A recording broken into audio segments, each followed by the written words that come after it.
March 1945. Somewhere in the American-held sector of Western Germany, a cold wind drags across a makeshift POW collection point. An old farm compound, ringed with barbed wire and wooden watchposts. Snow clings to the broken roof tiles. The war is almost over, but no one here feels its end. A group of newly captured German women stands in silence near the courtyard wall. Many are young former Luftwaffe auxiliaries, communications clerks, and flak assistants. Their uniforms are wrinkled, their boots muddy from the forced march. Exhaustion hangs on their faces, but something else tightens the air: uncertainty.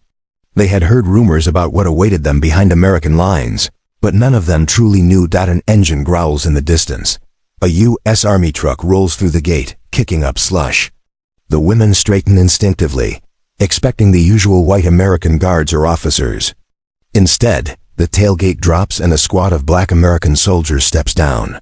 Military police armbands tight around their sleeves. The women freeze for a heartbeat. Even the wind seems to stop. Nothing in their world, nothing in their upbringing or propaganda prepared them for this moment. And to understand why this single sight carried such weight, we must trace the world that built it. To understand why the sight of black American soldiers stunned the German women prisoners, we must first step back into the collapsing world they came from, a world shaped by rigid ideology, controlled information, and a military system unprepared for the tidal wave rolling toward it in 1944 and 1945. By late 1944, Nazi Germany was unraveling. The Eastern Front had been shattered by the Soviet summer offensives. Army Group Center, once a vast shield protecting the Reich, had been broken open. Town after town disappeared under Soviet armor. In the West, the Allies had crossed France, pierced the Siegfried Line, and now waited at the Rhine. The Luftwaffe, once proud and feared, was a hollow shell. Oil shortages strangled operations. Bombing raids left cities burning night after night. As more men were pushed to the front, the regime turned increasingly to women to fill military support roles. By 1943-44, tens of thousands of women served as Helferinnen and female auxiliaries in the Luftwaffe. Army and Navy, they worked radio intercept boards, plotted aircraft movements, handled anti-aircraft rangefinders, ran communication centers, staffed field hospitals, and served in logistics hubs that kept the German war machine barely functioning. Many of these women were not ideologues. They were students, factory clerks, daughters of farmers, and young volunteers caught in a militarized nation. But they had grown up inside the Nazi worldview from childhood. Their textbooks, youth groups, entertainment, and newspapers all transmitted carefully constructed narratives about race, hierarchy, and Germany's place in the world. Few had ever met a non-European person. Fewer still had seen anyone who contradicted the rigid racial categories drilled into them. By the last months of the war, these auxiliaries found themselves on the front lines, not fighting, but trapped in the same chaos. When American armored divisions surged into the Rhineland and Ruhr regions, thousands of German women in signals detachments, flak batteries, and command posts were captured. They surrendered in groups, often dazed by bombings or cut off from retreating units. Once in American hands, they were processed like all Poles, searched, questioned, separated by rank and role, and moved toward temporary collection points before being transferred to larger camps. Many expected harsh treatment. Nazi propaganda had warned them repeatedly about what the Americans would do, repeating stories designed to strengthen resistance and fuel fear. They waited for punishment, anger, humiliation. Instead, they often received something they did not expect: order, routine, and distant professionalism. But their expectations weren't shaped only by fear of the Allies. They carried another assumption, one created by years of propaganda: the idea that non-white soldiers could not possibly serve in a modern army. In their worldview, the U.S. military was imagined entirely as white, because that was how the regime presented it. Photos in newspapers, newsreels in cinemas, and posters all reinforced this. Reality, however, was different. By 1944-45, nearly 1 million African Americans served in the U.S. military, though the armed forces remained segregated. Black soldiers played major roles in logistics, engineering, aviation support, artillery, and armored operations. Units such as the 761st Tank Battalion, the Black Panthers, had already fought in France and Belgium. Hundreds of black military police companies and quartermaster units were deployed across newly captured German territory, responsible for guarding supply depots, securing roads, and overseeing groups of prisoners. It was these soldiers trained, disciplined, and accustomed to the harsh contradictions of serving a country that segregated them, who were increasingly assigned to manage POW processing points. This decision was practical, not symbolic. The U.S. Army needed manpower. It needed trained personnel to control the massive waves of surrendering German troops. Black MP units, already stationed in rear areas, were among the most readily available formations to take on the task. They were competent, organized, and operated under strict discipline and supervision. German prisoners, especially women, raised under the racial mythology of the Reich. This was a reality they had never been prepared to confront. Their world taught them that power and race were inseparable, that white Europeans always commanded, that black soldiers were not equal opponents, let alone part of a powerful modern army, but the war had stripped illusions away. And the closer Germany came to defeat, the more often those illusions shattered. As the women stood in line at the edge of that captured farm compound, they carried all these layers of belief, fear, and expectation. Their surrender was not merely a military moment, it was a psychological collapse of an entire constructed worldview. They expected Americans. They expected authority. They expected judgment, but they did not expect this. To understand why the impact was so profound, we must explore the deeper roots of the beliefs they brought with them. Beliefs shaped long before the war reached its end. The shock felt by the German women posed in that courtyard did not arise in a vacuum. It was the product of years, almost a lifetime of conditioning. To understand the weight of that moment, one must first understand the world the Third Reich built around ideas of race, hierarchy, and identity. From the first day of Nazi rule, the regime hammered a central message. Germany stood at the top of a racial pyramid, and all other peoples existed in fixed, inferior positions beneath it. This was not presented as debate or theory. It was introduced as unquestionable truth. Schoolbooks contained charts ranking racial groups. Children learned to associate physical appearance with moral character. Posters depicted strength, purity, and order through white, Aryan imagery. The message reached every corner of German life. By adolescence, the young women who would later serve as Helferinnen had absorbed these ideas through youth organizations, radio broadcasts, and the visual propaganda that filled public spaces. Encounters with non-white people were almost non-existent. In many rural areas, such people were abstractions, imagined figures shaped entirely by state messaging. Newspapers repeated claims about the superiority of German blood and the supposed backwardness or danger of foreign populations. Cinema newsreels reinforced stereotypes without challenge. One theme was constant: the portrayal of Africans and African-descended people as primitive or incapable of discipline. These images did not appear accidentally. They were crafted with intention. Nazi leadership feared the idea of equality between races. To them, the concept itself threatened the ideological foundation of the state. And so the propagandists worked relentlessly to present a world where such equality simply did not exist. The memory of World War I also played a role. During the occupation of the Rhineland after 1919, France deployed thousands of colonial troop soldiers from West and North Africa who served under the French flag. German nationalists resented their presence deeply. They described the occupation using racially charged language, portraying these troops as symbols of national humiliation. Stories many fabricated spread about misconduct, dishonor, and corruption of German society. The term Rhineland bastards, used by extremists, reflected the toxic fear of interracial relationships and birth. The Nazi movement seized upon these memories. They became part of the emotional fuel that Hitler used to build his narrative of victimhood and revenge. By the 1930s and 40s, many Germans, especially women, raised within Nazi youth programs had internalized distorted images of black soldiers as a threat, an insult, or a mark of Allied cruelty. This conditioning shaped how they viewed the war. It shaped what they believed the Allied armies looked like. It shaped the emotional framework they carried when they were captured. When the U.S. Army advanced into Germany in 1944-45, it brought with it the most diverse fighting force in the world. But because the American military was segregated, most frontline combat roles remained white-dominated. Black units served with exceptional distinction, especially in tank, artillery, and engineering formations, but their presence was less visible to most German civilians during battles. However, as the front moved eastward and the German collapse accelerated, the roles shifted. In stabilizing newly captured territory, the U.S. Army had to process an unprecedented number of prisoners, tens of thousands in a single week, sometimes more. Black military police companies, quartermaster truck battalions, engineer service units, and depot guards suddenly became the backbone of rear area operations. These were the soldiers who handled German POW intake.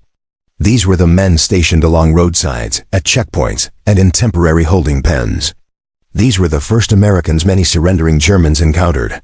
But because Nazi propaganda never acknowledged that African Americans could serve in such roles, let alone in a powerful, modern military, the Germans, especially women raised entirely within this bubble, simply had no psychological framework to interpret what they saw. To them, the appearance of Black American soldiers was more than unexpected, it was disorienting. It contradicted everything they had been taught about the world, war, hierarchy, and race. For some, the moment triggered fear. For others, disbelief. For a few, silent curiosity. But for all, it marked a rupture between the propaganda of their youth and the reality of defeat. And as these women stood in that courtyard, watching the soldiers step down from the truck, their minds did not process a simple exchange of captor and captive. They confronted the collapse of a worldview crafted over 12 long years of ideology.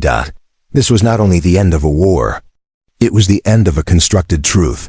And from the fragments of that moment, a deeper story unfolds, one that reveals the human, tactical, and psychological dimensions hidden behind a single, unforgettable encounter. Angle 1, human shock and cultural disorientation for the German women standing in that courtyard.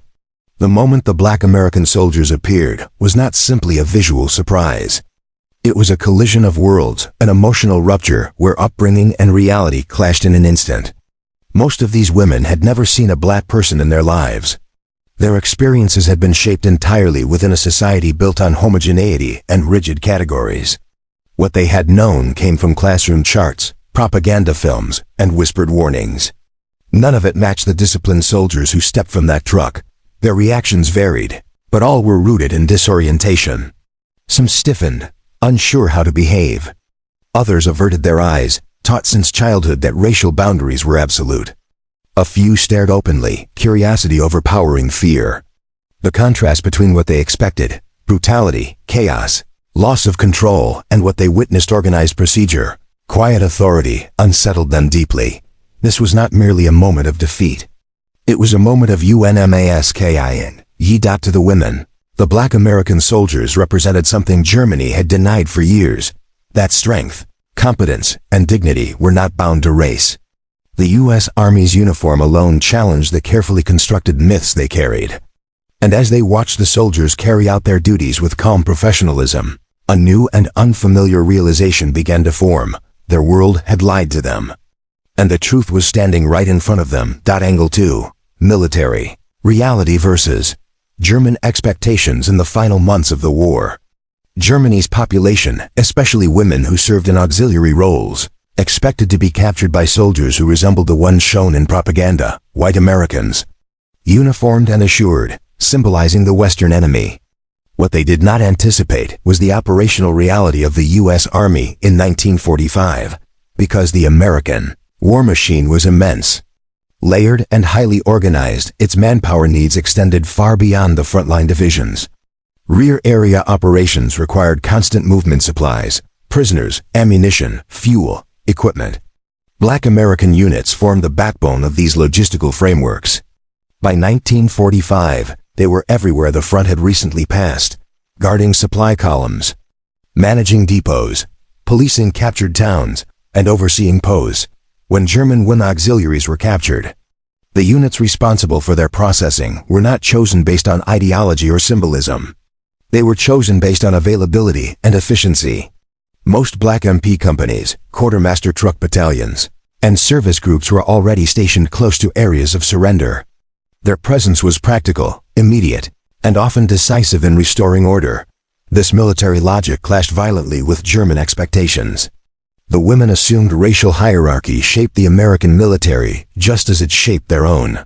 Instead, they encountered a force whose segregation was real, but functionally complex one where black soldiers held authority, enforced discipline, and performed essential wartime responsibilities for prisoners who believed racial identity determined capability.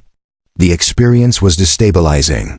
It challenged the structure of their understanding. And for the first time, they had to reconcile military reality with the myth they had lived inside. The encounter became a lesson. Armies do not operate according to propaganda. They operate according to necessity. Angle 3, race, power, and the inversion of wartime hierarchy. The most powerful psychological shock came from one simple fact. The German women were prisoners, and the black American soldiers were the guards. In Nazi ideology, this inversion was unthinkable. The regime portrayed itself as dominant over other peoples, especially those it placed at the bottom of its racial hierarchy. Yet the war had reordered everything. In that snowy courtyard, the symbols of power could not be mistaken. The soldiers bore the white MP armband. They carried sidearms. They controlled movement, issued instructions, and determined the pace of processing. Their authority was absolute, rooted not in ideology, but in the unmistakable reality of military victory. For the German prisoners, this role reversal pierced deeper than simple defeat. It forced them to confront the collapse of the racial order they had been taught since childhood. Seeing black soldiers in positions of command contradicted everything, not just their political beliefs, but their understanding of the world itself. Power had changed hands. And it had changed hands in a way they had been assured could never happen. Some women reacted with visible discomfort, others with quiet compliance. A few appeared unsure whether to fear reprimand or simply remain silent. But beneath these reactions was another layer, the beginning of recognition. Not admiration, not acceptance, but recognition that the rigid hierarchy drilled into them was not universal. It was a fiction, one that dissolved the moment they stood face to face with the soldiers, assigned to guard them. The moment was more than military procedure. It was ideological collapse. Angle 4. Black American soldiers' perspective. 4. The black American soldiers tasked with guarding and processing German POWs. The moment carried a different weight, one shaped by their own complex reality inside the U.S. Army. These men lived with segregation every day. They trained in separate facilities, ate in separate mess halls, and served in units structured to keep them on the margins of the military machine. Yet here, in the heart of Germany, they represented the authority of the world's most powerful army. Many of these soldiers had grown up in the Jim Crow South. They knew oppression, discrimination, and humiliation intimately. But in this moment, wearing the uniform of the United States, they were expected to display a discipline beyond reproach. Their commanders demanded strict professionalism. Misconduct was punished harshly, often more severely than for white soldiers. They walked a narrow line upholding military authority, while constantly aware that any action could be scrutinized through the lens of racial prejudice within their own ranks. For them, the German prisoners were not symbols of a defeated ideology, they were part of the job. Most treated the women with procedural formality, checking documents, directing them into line, escorting them toward processing tables. Their focus was duty, not personal sentiment. And yet for some, the moment carried quiet irony. They were enforcing order over people raised to believe they were inferior in every imaginable way. They did not express it openly, but the reversal held a certain gravity. In this war-torn corner of Germany, the power dynamic had shifted not only militarily, but symbolically. The soldiers understood this without needing to say a word. It showed in the steadiness of their posture, in the calm with which they executed each task. Angle 5. Discipline, training, and conduct requirements. The professionalism displayed by the black American soldiers was not accidental. It was the product of rigorous training and strict expectations. Within the segregated wartime structure, black units often faced harsher oversight. Any failure, any misstep, any display of disorder risked reinforcing stereotypes held by white officers, or shaping future policy decisions about African American roles in the military. Thus, discipline was not only a duty, it was a shield. Black MP companies and quartermaster units were known for their orderliness. Their commanders often emphasized procedure, restraint, and clarity of instruction. They were trained to deal with large groups of prisoners, maintain the security of captured infrastructure, and operate under pressure. Their performance in Europe had earned commendations, though many of these went unacknowledged in official reports. When German POs arrived, women included, these soldiers followed the same routines they applied to all prisoners. Separate by category and role. Conduct searches, collect identification, issue instructions clearly. Prevent confusion or escalation. Maintain strict non-fraternization rules to the German women. This discipline was disorienting. Propaganda had taught them to expect chaos. Portrayals of African Americans as undisciplined or dangerous filled their imagination. Instead, they witnessed soldiers who moved with coordination, spoke with authority, and enforced order with measured confidence. This contrast between expectation and reality left a deep impression. The soldiers' steady demeanor dismantled years of indoctrination more effectively than any argument could. By the end of the processing line, many of the women no longer feared what they had been told to fear. They feared instead the collapse of the myths they had carried with them. And discipline, quiet, unwavering discipline, was the hammer that shattered those myths. Angle 6. Silent. Power of representation. The image Germans never expected to see. There are moments in history when the simple presence of a person unarmed, unspoken, untheatrical can alter another's worldview. The first appearance of black American soldiers before German women posed was such a moment. It was a form of representation that Nazi Germany had tried relentlessly to erase. For 12 years, the Reich crafted a universe where black strength, competence, or authority could not exist. They controlled media, textbooks, and visual culture with the intention of shaping perception. But even the vast machinery of propaganda could not survive contact with reality. And the reality was standing in uniform, issuing instructions, marking names in logbooks, and carrying out duties with professional composure. This image, so ordinary to an American soldier, was groundbreaking to a German prisoner. Representation became revelation. They saw men trusted by the U.S. Army, men enforcing Allied policy, men embodying power through role, responsibility, and victory. It did not require speeches. It did not require confrontation. It required only presence. The women saw something their society insisted was impossible. And because the image contradicted everything they had been taught, it forced them, silently but powerfully, to confront the truth. This was the moment where history broke through ideology. And it set the stage for a deeper turning point, one that unfolded not in a single glance, but in the events that followed inside the camp. The true turning point began the moment the women crossed the threshold of the courtyard and entered the heart of the processing station. The encounter at the gate was only the introduction. What followed over the next several hours transformed that initial shock into a deeper, more unsettling realization, one that neither the German women nor the black American soldiers forgot. Inside the compound, the atmosphere was different. The open sky of the farmyard gave way to narrow hallways, low ceilings, and rooms repurposed with military precision. The women were directed through a series of checkpoints, each operated by black American MPs and service personnel. The soldiers' movements were calm and repetitive, almost ritualistic, as if they had processed thousands before, and would process thousands more. At the first table, identification cards were collected. At the next, personal items were logged. Farther down, names were entered slowly, carefully into thick American record books. The women expected hostility, perhaps anger. But the soldiers spoke in clipped, professional tones. Their English was steady, their posture straight.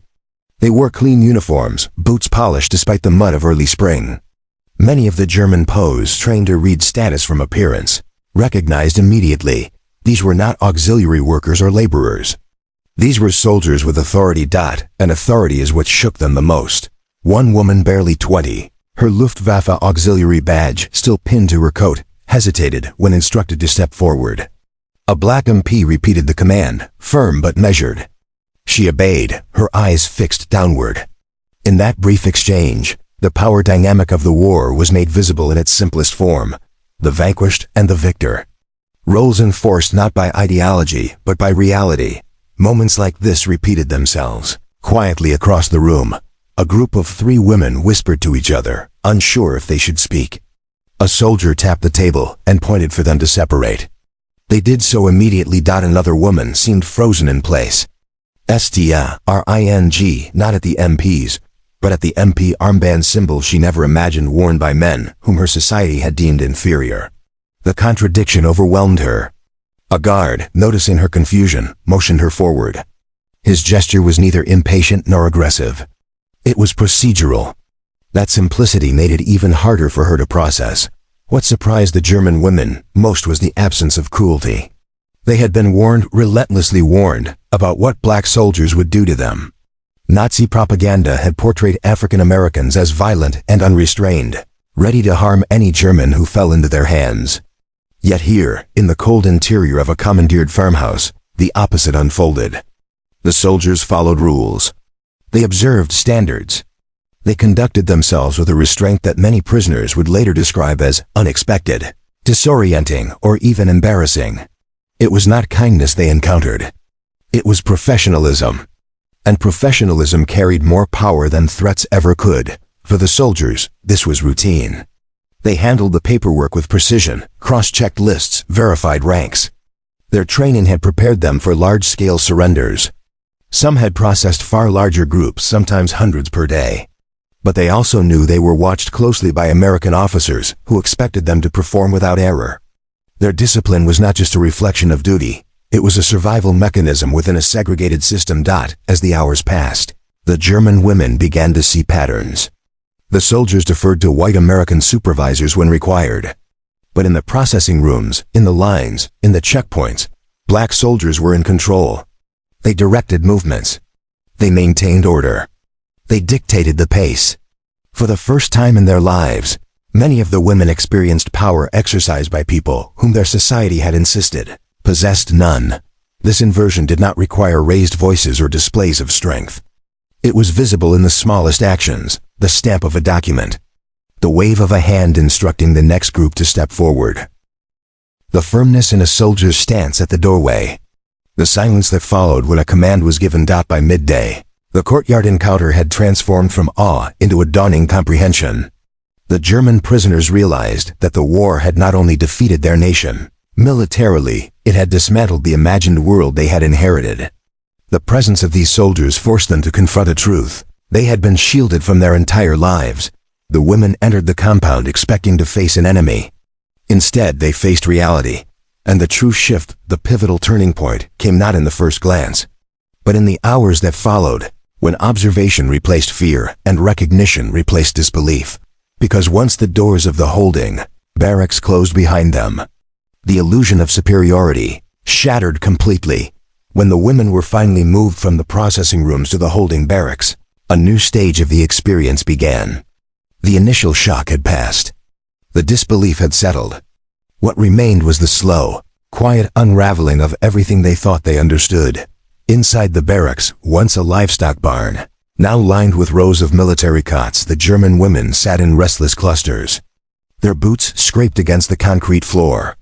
Their breath lingered in the cold air. Outside, black American guards patrolled the perimeter with measured footsteps.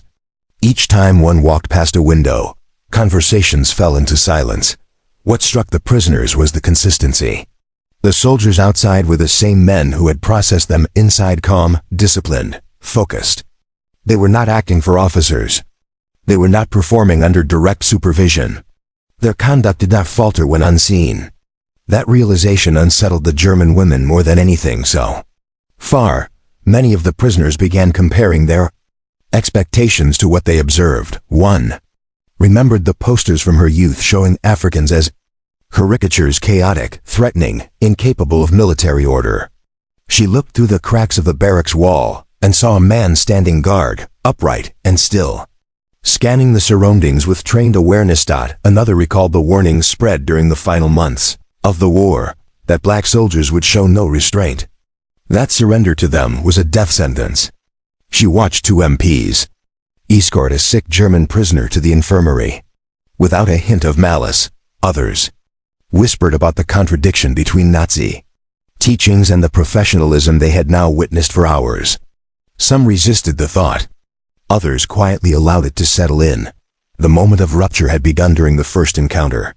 But now, in these long hours of observation, it deepened. One German woman older than the rest, perhaps in her mid-30s, sat near the door, her hands clasped tightly. She had served as a communications assistant in a Luftwaffe command center and had been exposed to the intellectual core of Nazi ideology for years. She had believed every word. Yet the sight of black soldiers coordinating movements, supervising guards, and enforcing procedures without chaos or hesitation gnawed at her conviction. This should not be possible, she muttered. Though no one answered. Outside, a truck arrived carrying supplies. A black quartermaster team unloaded crates with practiced coordination, passing them down the line in smooth rhythm. The women watched, not because the work was extraordinary, but because the normalcy of it defied the world they had been taught to believe in. As evening approached, the guards changed shifts. The transition was precise. Brief instructions exchanged, logs handed over, responsibilities passed from one soldier to another. Again, no disorder. Again, no aggression. Just routine. This normalcy was the most powerful blow of all. By nightfall, whispers filled the barracks, uncertain, hesitant, but persistent. He spoke respectfully. He followed rules. They're trained. They're soldiers. For the black Americans, this moment was not extraordinary.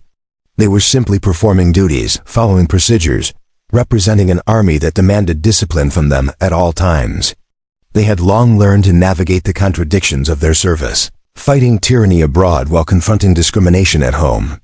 They did not know that their presence alone was reshaping the convictions of the prisoners they guarded, but for the German women. The hours inside that camp were transformative, that it was not a single moment that broke the ideology they carried. It was accumulation, detail by detail, action by action, behavior by behavior. Every step the soldiers took contradicted a stereotype. Every instruction contradicted a warning. Every interaction contradicted a lifetime of propaganda. The women were still prisoners. They still feared the uncertainty ahead. But now the war outside was no longer their only collapse. Inside the barracks, a different collapse unfolded, quiet, internal, irrevocable. They had seen the world beyond their borders, and it did not resemble the one they had been taught to believe in. And when the lights dimmed and the guards continued their patrols, the German women lay awake on their cots, listening to the steady rhythm of boots outside, a rhythm that told them the old order had ended, and a new reality had replaced it. When dawn came, the consequences of this night would begin to take shape. When dawn rose over the camp, the cold light revealed not only a new day but a subtle transformation in the prisoners' faces. The initial terror had faded. The confusion had settled. What remained was contemplation, deep, uncomfortable, and unavoidable.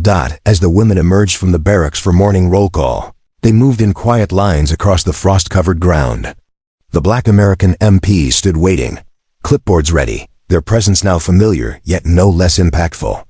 The women obeyed instructions with calm precision, far removed from the stiff resistance or fear of the night. Before. This change did not escape the attention of the American officers overseeing the facility. Reports from U.S. POW camps occasionally recorded a pattern. German women, particularly auxiliaries, often showed visible surprise upon encountering black troops. But within a day or two, their behavior shifted. They became less fearful, less hostile, more introspective. It was not affection, it was realization. Their transformation stemmed not from kindness shown to them, but from the absence of the cruelty they had been taught to expect. The soldiers adhered to army regulations. Orders were clear. Movements were efficient. Infractions were corrected without humiliation. Medical needs were addressed without discrimination. Food was distributed evenly. For German women accustomed to the rigid social hierarchies of the Reich, this environment was startling. Many had internalized the Nazi belief that black men were incapable of discipline or leadership. Yet here they were, witnessing the opposite in every routine. A soldier inspecting the perimeter with calm focus. Another checking the prisoner list with meticulous accuracy. A third directing a group of male posts with steady authority. These scenes repeated hour after hour. Eventually, they became impossible to dismiss. Some prisoners began quietly questioning their own upbringing. Others clung to the old beliefs but found them increasingly difficult to defend, even internally. A few avoided speaking altogether, lost in their own recalculations. One Luftwaffe auxiliary, interviewed years later, recalled this moment vividly. She admitted that she had been afraid, terrified, even when she first realized her guards were black. But by the second day, she said, I began to feel ashamed of my fear. Not because of what the guards had done, but because of what she had been told they would do. The contradiction weighed heavily on her conscience. Another German woman, held in a different camp but under similar circumstances, described the experience as the first time propaganda fell apart before my eyes. She remembered watching black MPs conduct weapons inspections and thinking, if everything they told us about these men was wrong, what else had they lied about? These were not isolated reflections. They mirrored dozens of testimonies, collected after the war from both male and female German POs. The presence of black American soldiers frequently became an unintentional catalyst for prisoners to re-examine their beliefs. Meanwhile, the soldiers themselves went about their duties, largely unaware of the internal upheaval unfolding among the prisoners. For them, professionalism was not symbolic, it was necessary. The war was still ongoing, and their responsibilities remained unchanged. In their eyes, the German women were simply another group of posts to manage efficiently and securely. Yet the consequences of their discipline extended further than any of them realized. By the end of that first full day in the camp, the atmosphere had shifted entirely. The German women were quieter, more observant, more thoughtful. They no longer reacted with shock when soldiers passed. They no longer whispered in fear when an MP approached. Their posture changed. They stood straighter, not out of pride, but out of clarity. The war had taken their nation, their certainty, and their worldview. But this encounter, unexpected, unplanned, had taken something deeper, the myth that had shaped their identity. And as the sun dipped once more behind the camp's barracks, the next phase of the aftermath began, one that would stretch beyond the fences and follow them long after they returned home. In the weeks that followed, the German women's time in captivity settled into a rhythm: roll calls, work details, meals, inspections. Yet the memory of that first encounter lingered beneath every routine. It followed them into the barracks at night and into the yard each morning. It resurfaced in quiet conversations, in hesitant questions, and in the silent moments when they observed their guards moving with steady purpose. For some women, the experience became an internal reckoning. They had been raised in a nation that presented racial ideology as absolute truth. But the longer they spent under the supervision of black American soldiers, the more they recognized those beliefs as fragile constructs. The soldiers' competence and discipline were not occasional exceptions, they were consistent, unbroken, undeniable. Still, not every prisoner processed the moment the same way. A few clung to their indoctrination, refusing to accept that their worldview had been shattered. They whispered that the Americans were simply putting on an act, or that the guards were being controlled by unseen white officers. But even these prisoners could not entirely avoid what they saw with their own eyes: authority exercised through calm confidence, not through the brutality propaganda had promised. Some prisoners tried to speak to guards, though the rules against fraternization were strict. When communication did occur, it was usually short and procedural. But even that small glimpse into humanity, tone of voice, courtesy, restraint, was enough to erode years of prejudice. The women learned, slowly and quietly, that the propaganda had not only misled them about race, it had misled them about the world beyond Germany's borders. Outside the camp, the war moved rapidly toward its end. American forces pushed deeper into southern Germany. Soviet armies entered Berlin. The Reich collapsed in on itself. Hitler's death and Germany's unconditional surrender sent shockwaves through every prisoner compound. Some women wept. Others stared blankly at the news, unsure how to comprehend the scale of what had been lost. But even as the broader world shifted, the lessons learned inside the camp remained. The presence of black American soldiers had become a living contradiction to Nazi doctrine, and contradictions cannot be unlearned. After the surrender, many German POW camps shifted their structure. Prisoners were gradually moved, reassigned, interrogated, or prepared for repatriation. Some women were transferred to larger facilities. Others were held for labor duties or administrative processing. But nearly all passed through the authority of black American units at one point or another. For the U.S. Army, these encounters were routine. For the German women, they were transformative. Years later, during interviews conducted in the 1950s and 60s, former female auxiliaries, now mothers, teachers, workers, recalled their shock at seeing black American soldiers in 1945. Some described the moment as the first time they realized their government had manipulated their understanding of race. Others admitted that it forced them to question the broader framework of Nazi ideology, including its views on power, hierarchy, and human worth. One woman recounted how the quiet dignity of a black MP, who had simply pointed her toward the correct processing line, left an impact she carried for decades. Another said the moment remained a reminder of how small and controlled our world had been. A third confessed that the encounter was the first time she understood the arrogance of the system we had lived in. These reflections did not erase the horrors of the war. They did not absolve the women of participation in a regime that caused immense suffering. But they revealed something critical. The human mind, even after years of indoctrination, can shift when confronted with undeniable reality. Meanwhile, for the black American soldiers who had guarded them, the experience faded into the background of their wartime service. Their lives after the war led them back into a United States still governed by segregation, where their discipline in Europe was rarely acknowledged and their contributions often overlooked. But unknowingly, their presence had altered the beliefs of those who once saw them only through the warped lens of Nazi propaganda. And so the aftermath extended far beyond the camp fences.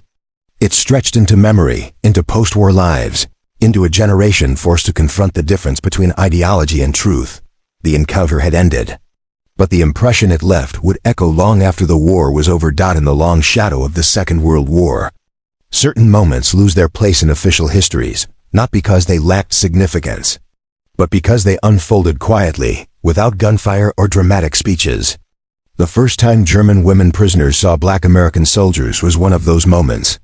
No battles were fought. No flags were raised. Yet in its stillness, it carried a profound meaning. War has a way of stripping away illusions.